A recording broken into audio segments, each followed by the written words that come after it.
In this video, we are going to be going through a physics kinematics problem that deals with 2D motion. So this problem in particular deals with the motion of a dart. So let's go ahead and read this question here. A dart is thrown horizontally at a speed of 10 meters per second at the bullseye of a dartboard 2.4 meters away.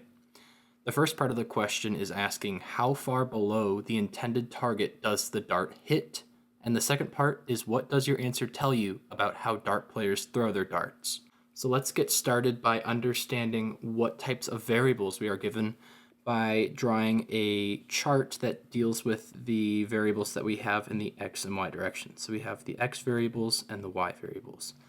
Now there's 5 different things that we can account for in each of these directions. So we have the velocity initial, the velocity final, we have the acceleration, we have the displacement, so delta x, and we also have time. And I'm going to do the same things for the y direction here. Acceleration, delta y, this time for displacement, now we have time. Now that we have this set up here, we are going to draw a picture to sort of visualize what's happening here.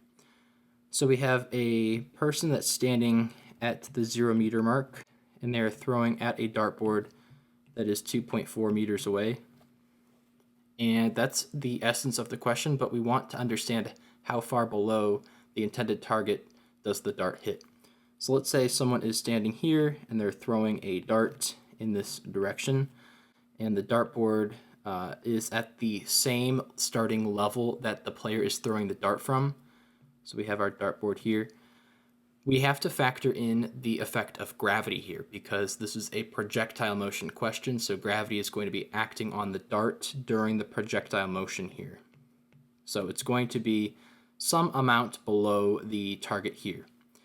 Additionally, it's important to note that we are throwing it horizontally, so there is no initial vertical component of velocity. With this in mind, let's go ahead and fill in this chart to the left here, starting with the variables we know in the x direction. So in the x direction, we know, based off of physics kinematics 2D motion questions, acceleration in the x direction is going to be 0. We are assuming that the object is not encountering any air resistance for the sake of this question. 0 meters per second squared. Secondly, we know that the dart is going to have traveled 2.4 meters. And the initial velocity, we do know it's thrown at 10 meters per second, so I'll clarify that in our picture there. So we have 10 meters per second. And the velocity final is also 10 meters per second. And this sort of explains that acceleration idea because we know acceleration is the change in velocity over change in time. And if velocity is not changing, then the acceleration is going to be 0 as a result. Let's take a look at the y direction now for the variables. So the initial velocity in the y direction is 0 meters per second, and this makes sense because we were told this is a horizontal question here. Now, looking at the final y velocity, we do not know this, so that is likely going to be something that we need to solve for to get the vertical displacement after the dart has flown through the air. The acceleration we know is equal to gravity, which is negative 9.8 meters per second squared. And delta y we do not know, and time we also don't know. So now let's incorporate our kinematics equations, and I'm going to link a video at the top right corner here so you'll be able to see sort of how you're able to derive these different types of equations, but I'm going to go ahead and pop them on the screen right now. Okay, we have our kinematics equations here in the lower left corner, and we are going to just pick one of them just to sort of see what type of information it's going to give us in the end. So let's start with the third equation there. So we have the displacement in the x direction is equal to the initial velocity times time plus 1/2 times the acceleration times time squared. Now we don't have time, but we'll figure out that by solving for time, it'll enable us to solve for that displacement in the y direction, which is ultimately what we're going after, right? We're trying to see how much further below the target the dart will end up hitting. So let's start with that third equation.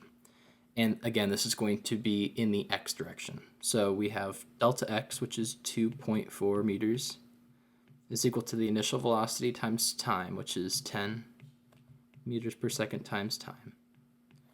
And then we have plus 1/2 times our acceleration, which is 0, times time squared. And you're going to see that this term actually goes to 0. So we're going to essentially cancel that whole term out. we are left with 2.4 meters is equal to 10 meters per second times time. And now we divide this by 10.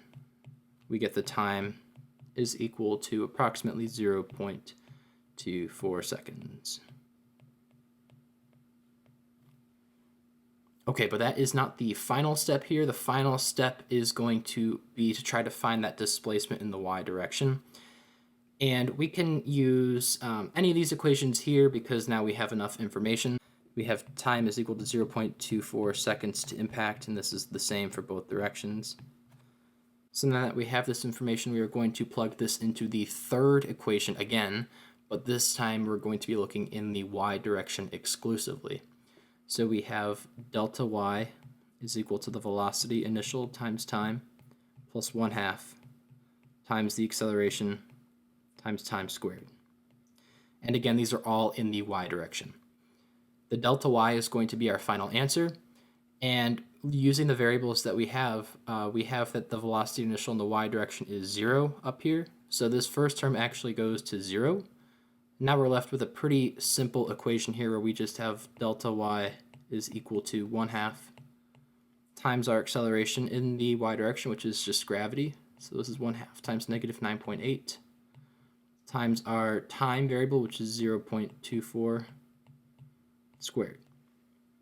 Once you put this into your calculator, you get that delta y is equal to negative 0.28 meters. And that is the final answer in terms of how far the dart hits the target below the intended target, which would be directly horizontal on that dart's initial flight path. So looking at the second part of this question here, this is sort of elaborating off of the idea based on our answer. So what does the answer tell you about how dart players throw their darts? All this tells us is that dart players are going to aim higher to make sure that the dart tries to hit the bullseye or tries to hit wherever they're trying to hit on the dartboard with more precision. So they're going to factor in that 0.28 meter value whenever they're trying to throw their dart or trying to launch their dart at the correct angle. If you found this video helpful, please consider subscribing to the channel and leaving a like. And if you have any video recommendations for future topics that I should discuss, please put them in the comments below. Thank you.